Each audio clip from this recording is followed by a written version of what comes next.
Hello and welcome to the Salesforce United podcast, a podcast to satisfy our curiosity about Salesforce and the people who work with it. Here we discuss engineering discoveries, professional secrets, and the career of our guests.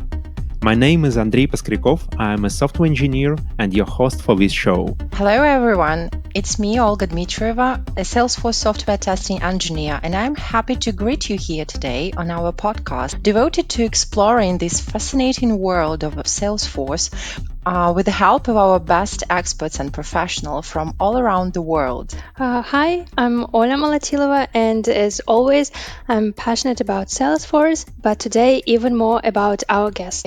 So our guest today is Sean Zimmermaker, a lead functional consultant who has worked in the IT industry for over 20 years, with 10 of those specifically focused on Salesforce. Sean has come a long way from his roots as an IT systems specialist to his current role as a lead functional consultant. Fascinating as it sounds, he has also managed to develop his skills as a yoga instructor. And in today's podcast, we will not only discuss technology in business, but work-life balance and how to lead a healthy and joyful life as well.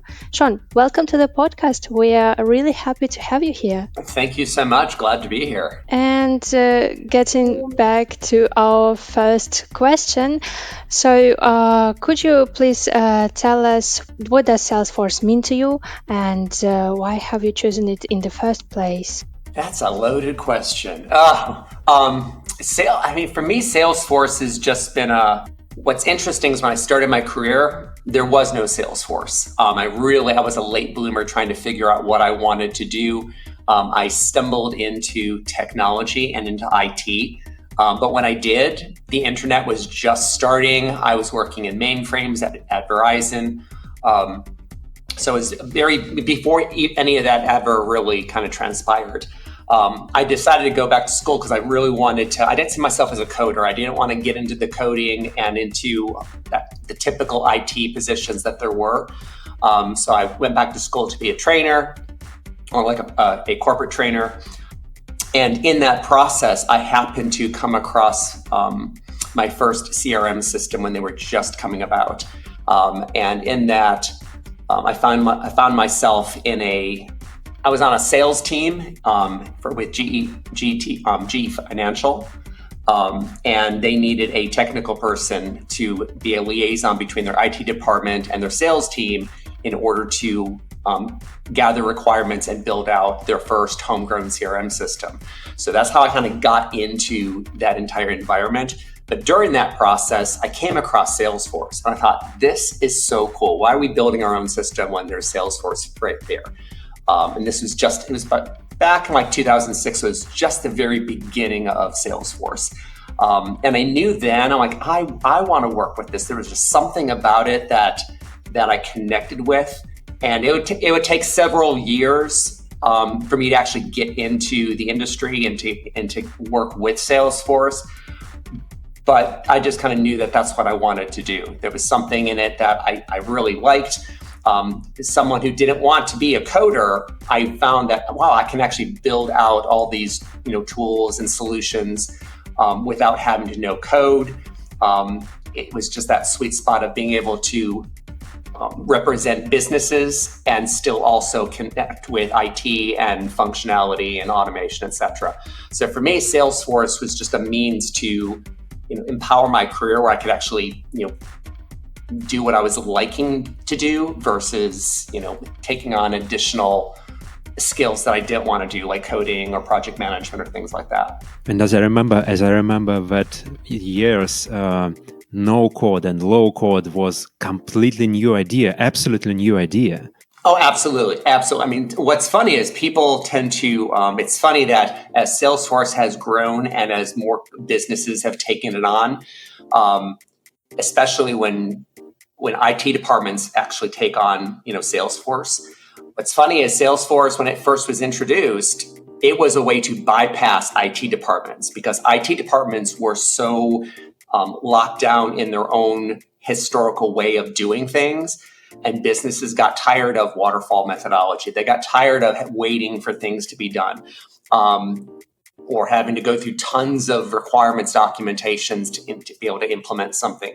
And so Salesforce, the way it found its niche is by going right to the business units. And those business units could take a business analyst who knew the business, but just needed to learn Salesforce and implement, policies or not policies, but procedures and functionality to support the business. So it's interesting that it started out as a way to get around IT departments. Sean, and I see that you have so much experience connected with Salesforce, performing different roles and bringing a product of a high quality to the world. And in terms of your experience of a high-level professional, how would you explain what is Salesforce CRM system to someone who's totally unfamiliar with it, like a junior specialist starting to explore it? I mean, to talk in easy words about difficult things. Depending on who I'm talking to, I have a collection of ways that I describe it. One way I describe it is it's a customer database on crack. It's typical. It's a CRM system. It started out as a CRM, customer relationship management tool. So it's basically a database where you have all your customer information. But then what Salesforce did is take that and take it to another level. So what Salesforce had done was taking your typical customer databases and adding in functionalities. So adding in built-in reports, adding in the different automation that was available, forecasting, opportunity management. It took the aspects of a sales process and automated it. So that's where it kind of came up with the name Salesforce. Ironically, when Salesforce started expanding into other areas, they realized, wow, Salesforce as a name is kind of misleading because it's not just limited to sales, but they found that term was so well branded that trying to change it to force.com or something else just wasn't working. They needed to kind of stick with it.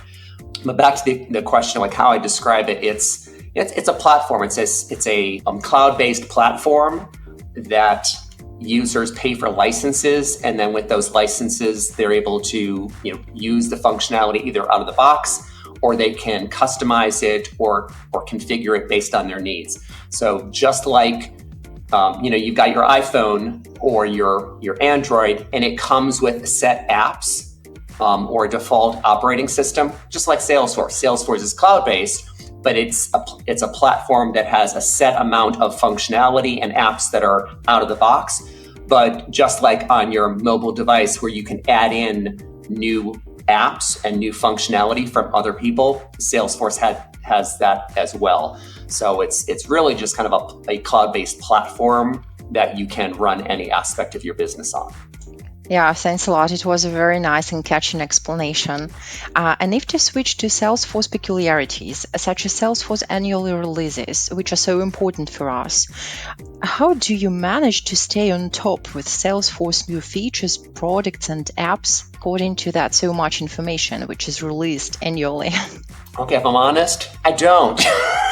I have to admit, it is really difficult. It's really challenging. And I think that anyone, especially new into the market or into working with Salesforce, it is overwhelming. There's a lot there. Back when there was just Sales Cloud and Service Cloud, or just Salesforce.com, it was really easy to keep up with it because quarter release, they would put out release notes, they would put out trainings. You could, you do those trainings and you pretty much knew what functionalities were being released. But as Salesforce has grown and they have all these different clouds and all this extra functionality, it's really difficult to stay up to date and stay current. But I think part of the strategy that I have found and I suggest to others is, first stick with what your area of expertise is. So for instance, if Salesforce has multiple clouds, which are just a different collection of applications and functionalities, but there's Sales Cloud, there's Service Cloud, which is more customer service and call center type work. They've got Experience Cloud, which is putting out sites where people can access your community. There's commerce cloud, there's revenue cloud, there's nonprofit cloud, there's education cloud, there's health cloud. There's all these different functionalities. And I think first and foremost, stick with what your primary area is and keep up to date on that. Trailheads, keeping up with trailheads, keeping up with your they're decided to, I'm not sure if you can hear it or not, they've decided to mow their lawn right outside my window. Sorry about that. But with your release notes, check the trailheads that are associated with them.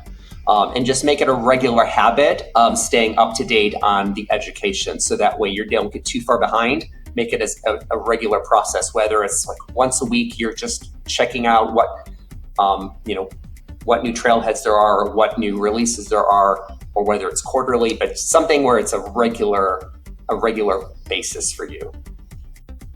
Yeah, Sean, that is exactly what I do with release notes. I have a list of chapters which I check in every release note, but it's maybe 20% of all release notes, not more. And I've always found, if I'm being honest, I really miss the trainings that they used to do regarding the with the release notes now, because I never read the release notes because they are so expansive. They're like 500 pages long, but a lot of it's repetitive information with a lot of hyperlinks. And I also find that I also let the client kind of drive what I focus in on. So for instance, whatever client I'm working with, whatever functionality that they are needing or I'm working on with them, that's where I'm going to have my primary focus, because there's only so many hours in the day. You can only keep up with so much functionality in Salesforce. And I find letting the need drive the focus makes it more accessible, makes it more applicable, because you're also retaining it because you're using it, versus if I'm not working with a university, I'm not going to necessarily stay up to date with Education Cloud, as an example. You can always catch up later on if the need arises based on the client. Yeah, I suppose that everyone can take an advantage of this strategy. It's really cool. And Sean, I noticed on your LinkedIn profile that you write about passion to root cause analysis. And as a software testing engineer, I cannot help but ask you a question about it. Could you please give any piece of advice of what kind of general scheme or flow one should have in their mind when doing the root cause analysis? It's really very important for us. Yeah, I love root cause analysis. I got into that when I was just entering IT. I worked at Verizon and worked in issue resolution. So every trouble ticket that came in, part of that process was, in order to close it, we had to identify what the root cause of the problem actually was, and then what possible preventative actions we could implement in the future to help resolve that. So the best definition I've ever been given from a root cause analysis was a coworker of mine. And she explained it this way. She goes, keep asking the question why until you can't get an answer. And it really is that. It's digging and digging. Well, why? Someone didn't have someone didn't have the knowledge. Well, why didn't they have the knowledge? Was it not communicated? Was it not available? You can dig down to find out what's the real problem underneath all of the various symptoms of a problem. And I think that root cause analysis is really important, because if you're not addressing that, you're just dealing with symptoms, and there's more of a chance of those problems still coming up in different ways if you haven't actually addressed what the real root cause was. Okay, thank you very much. I will remember your advice about asking the why question. And I think that our listeners would really like to hear of what would you say are the most important skills for a Salesforce consultant to have? First and foremost, the ability to listen. To really listen. Especially in the Salesforce arena, it's very easy to fall into our experience, especially when terms are used. We hear lead, we automatically think what that is. We hear account, we automatically have a concept of what we think that is. We hear a sales process, we automatically, have an idea of what we think that is.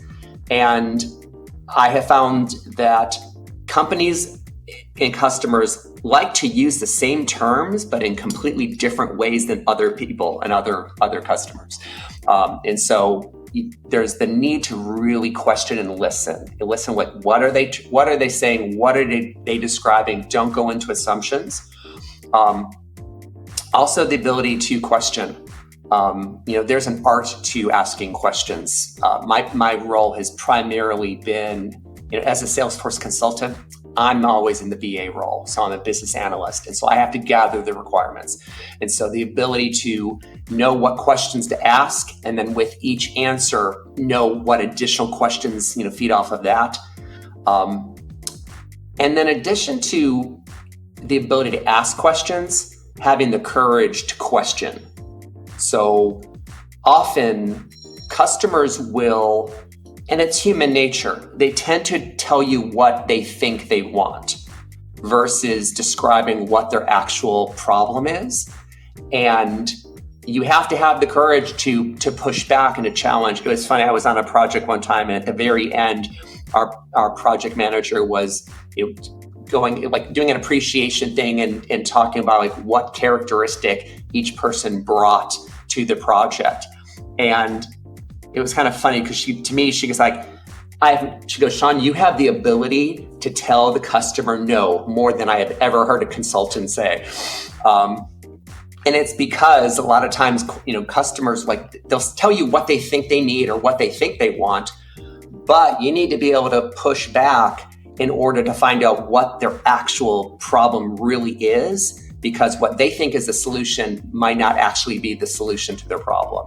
And so as a consultant, I think that's really important to have that, to listen, to ask questions, but to have the courage to question them, to push back, and to lead them.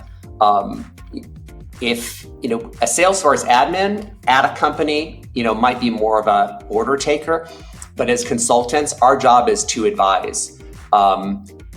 If the client doesn't want to follow our advice, that's okay. But it's our responsibility to kind of push back to say, this is best practice, this is what we're recommending, here's why we're recommending it, and lead them through that process instead of just being an order taker. A lot of companies have talked about, I've worked on a number of companies, and they'll all use the same lingo of, we're not taxi drivers, we're tour guides. And it's true. We actually do need to lead and to take the customer to a place that they haven't even envisioned yet, versus just taking the orders that they're telling us. Great. I love your words about taxi drivers and tour guides. Yeah, it's the best ever explanation of what functional consultants do I ever heard. Great. I want to dig deeper into your experience, an incredibly diverse experience. You was working with both for-profit and non-profit organizations, such as American Red Cross, as I remember. What is common and what is different about working at for-profit and non-profit? Well, my smart-ass answer is the way they're common is that all organizations are dysfunctional because they're all filled up with people. And people, we as human beings, we like to think that we're rational and logical. We're not. We're emotional and with moments of rationality and logic. And that comes out in the way that we interact with each other, the way that we interact with customers, the way that we run businesses. What they're different in is how they actually manifest their dysfunction. I find that nonprofits, where the things you'll hit up against with a nonprofit is usually short-term thinking when it comes to with the way that they spend money or do projects. They will spend more money in the long run because they're trying to save money with they'll penny pinch. Because they're usually the way their budget is, or they're just used to not wanting to spend money. So they'll try to avoid spending money, but then end up spending more money in the long run because they've they didn't see the long-term vision of what they wanted to, where they were going with it. And then the other thing you have to deal with a nonprofit is, and not all, there's some wonderful nonprofits, but these are just some characteristics I find this is the challenge as a consultant. The other is that they rely often too much on their mission to excuse a bad customer or bad constituent experience. And like, I just had a nonprofit that I was just working with to adopt a rescue puppy. And I'm sitting there thinking, okay, like, do I want to volunteer? Do I want to donate money? Do I want to foster? I'm evaluating this this nonprofit based on my experience as trying to adopt. And I think a lot of times nonprofits don't remember, hold on, like your constituent experience is going to have a ripple effect. But they're also passionate. They're invested in the mission. They're trying to make a difference in the world. So there's some wonderful things about working with them. Another difference between nonprofits and the for-profit industry is the difference in terminology. And it's ironic. So sales and fundraising, they're basically the same thing. I mean, they're really the same thing. You know, instead of a product or a service, you are selling an experience or a feeling or a purpose for someone. But that's basically what fundraising is. But don't use those terms. Don't interchange those terms. Don't call a fundraiser a salesperson. It's interesting that and this is not just profit versus nonprofit. Every industry, there used to be this. We used to take advantage of knowing that, with Salesforce, it doesn't matter what industry our client is in, because we're taking best practices from all these different industries that we have exposure to. And so there's a benefit from that. Then industries wanted their consultants to know their industry, to know their terminology. They don't want to have to explain anything about how they do things. But the irony is that they want to be different than their competitors, but they want their consultants to bring in tell them how their competitors do things. So it's this contradiction that I find that's across all industries. They're like, no, we want consultants that know our industry inside and out. But then you're not going to have out of the box thinking if you hire people that are only telling you how the industry works. So it's an interesting caveat that you find not only with profit and nonprofit, but also just in the profit world, all the different industries. It sounds like some kind of a new view of consultant work, because you told that consultants need to talk a lot of languages, actually different language for every different industry. That's amazing. It used to be, this is where the industry has changed too, and the Salesforce has changed, because it used to be, there weren't different clouds for different industries. There was basically Sales Cloud, which was the first cloud, Service Cloud. So you had your sales and your customer support, Then we got into experience. So you're setting up websites and communities for your whether it's your partners or your customers to interact with you and each other. But then they started getting industry specific and trying to align. And it was interesting because as Salesforce partners saw exactly what was happening beforehand is all of the partners started getting strong-armed to reorganize into vertical alignments. And it was like, why are we doing that? And then all of a sudden, here come these different clouds that are vertical alignment. It's like, okay, that's why. It's like, we're aligning with Salesforce. So each cloud will have a particular industry alignment. And so this is where Salesforce is listening to what industries were saying. I'm like, we want you to speak our language. They started coming up with clouds specific to industries. And so previously, when you would only, focus on a particular, the industry didn't matter.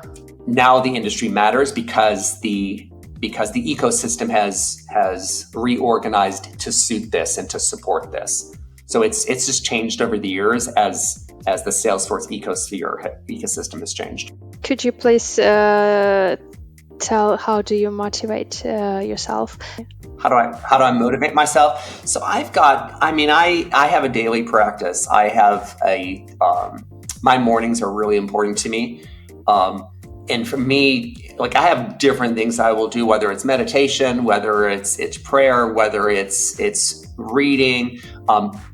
Morning walks are major for me, but I need that space in the morning where I can kind of get clear and that's my time. So I have that. I have different individuals, teachers, speakers, mentors that I really glean a lot from. So I will make sure that I'm getting regular doses from them. And then I also will recognize the reality of where I happen to be. And what I mean by that is, like, because we were talking earlier about, those days where you just can't seem to get motivated, or like you just don't want to work, or you just can't seem to get past the brick wall. Sometimes, like, when I'm hitting my head up against a brick wall, I'll realize, okay, I just need to stop. There's nothing else that's coming out of here today. So I might stop work early and say, you know what, I'll make up this time on the weekend. I'll make it up tomorrow. Right now, I'm not being, I'm not actually getting any ground here. I'm not being able to build any momentum. And so I've learned to kind of give myself that space and address it in a different time. Awesome. And to beautifully finalize our episode, I would ask you right now in 2023, if someone listens to us and decides, like, I want to start a Salesforce journey, but I don't have any prior experience, what would you advise such a person? I think it will depend on what their background is or what they're wanting from it. And the reason I say is because with Salesforce, you have a lot of different options. Let me take a step back. There are two, main options. And this is something that my manager, when I first wanted to get into Salesforce, my manager at Red Cross had actually been a Salesforce consultant. So he gave me this advice. He goes, you've got, when I decided to start studying for my admin exam, and got certified, he goes, you basically have two paths. You can either be an admin working for a company, managing their Salesforce instance, or you can go into consulting and implement Salesforce. And even though those two tracks now have a lot of different sub-tracks within them, it's basically the same. You can either, do one or the other. And so part of it is, what do you want to work at an organization and really understand their Salesforce, or do you want to work on multiple projects with multiple clients and implement over time? And then within that, then it becomes a journey of, well, what kind of what role in consulting or admin do you want? Do you gravitate more towards business analysis? Do you want to be a trainer and get into change enablement? Do you really want to manage projects as a project manager? Are you more relational and want to really get into account management? And there's so many different areas and ways that you can grow, so it will vary. So one, I would say is, get clear about where you're heading. So if you have an idea of what kind of position that you want to go for, what you would eventually like to, see yourself in, find someone in that role and ask them, what they would do, like how they got, what kind of advice for actually getting to that, that stage, or that, to kind of map out that path.